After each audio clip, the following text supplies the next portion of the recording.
Asia cup 2025 ఫైనలిస్టులు ఎవరూ తేలిపోయింది. September 28న ఆదివారం రోజున భారత్ పాకిస్తాన్ జట్లు టైటిల్ కోసం తలపడతాయి. ఇప్పటికీ ఈ ఎడిషన్లో రెండుసార్లు పాక్పై టీమిండియా విజయం సాధించింది.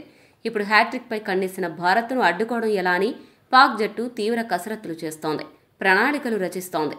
ఇక ఫైనల్లో ఇండియాను తమ జట్టు ఓడించడం చాలా కష్టమని పాక్ మాజీ పేసర్ షోయబ్ అఖ్తర్ వ్యాఖ్యానించాడు. అయితే ఒకే ఒక్క పని చేస్తే మాత్రం టీమిండియాపై ఒత్తిడి తెచ్చేందుకు వీలవుతుందని తెలిపాడు. అఖ్తర్ ఏమన్నాడంటే, భారత్తో మ్యాచ్ అనగానే ఒత్తిడికి గురయ్యే మైండ్ సెట్ నుంచి పాక్ ఆటగాళ్లు బయటకు రావాలి. బంగ్లాపై ఎలా అయితే ఒత్తిడి లేకుండా మ్యాచ్ ఆడారో అలాగే భారత్ను కూడా ఎదుర్కోవాలి. మొత్తం 20 ఓవర్లు బౌలింగ్ ఎలా చేయాలి అని ప్లాన్ చేయడం కంటే 10 వికెట్లు ఎలా తీయాలో పాక్ ఆటగాళ్లు ప్రణాళికలు వేసుకోవాలి.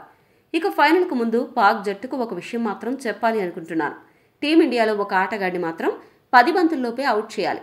అలా చేయకపోతే మాత్రం కప్ ఇండియాదే. ఆ ఆటగాడే అభిషేక్ శర్మ. ఓపెనర్ అభిషేక్ శర్మను 10 బంతుల్లోపు అవుట్ చేయాలి. అలా అవుట్ చేస్తేనే వారిని ఇబ్బంది పెట్టొచ్చు. ఇండియాకు ఇప్పటివరకు వచ్చిన ఆరంభాలన్నీ అతడు తీసుకొచ్చినవే. అభిషేక్ మొదటి 10 బంతులు కాస్త ఆచితూచి ఆడతాడు. అవుట్ అయ్యే అవకాశం కూడా ఉంది. అందుకే ఆ సమయంలోనే అతన్ని త్వరగా అవుట్ చేయాలి.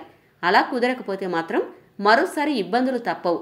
ఇక అభిషేక్ అసాధారణ ఫామ్లో ఉన్నాడు. అందుకే అతడిపై కాస్త ఎదురుదాడి చేయాలి. అప్పుడే భారత్ జట్టు మిగతా బ్యాటర్లు కాస్త ఆచితూచి ఆడతారు, పరుగుల కోసం కష్టపడతారు. అయితే భారత్ జట్టు కూడా తమ అత్యుత్తమ ఆటతీరు కనబరుస్తుంది. అక్కడ ప్రధాన కోచ్గా గౌతమ్ గంభీర్ ఉన్నాడు. పాక్పై టాప్ క్లాస్ ఆటను ఆడాలని భారత్కు చెబుతాడు. కాబట్టి పాక్ జట్టు ఫైనల్స్ను జాగ్రత్తగా ఆడాలి అని అఖ్తర్ పాక్ జట్టును హెచ్చరించాడు.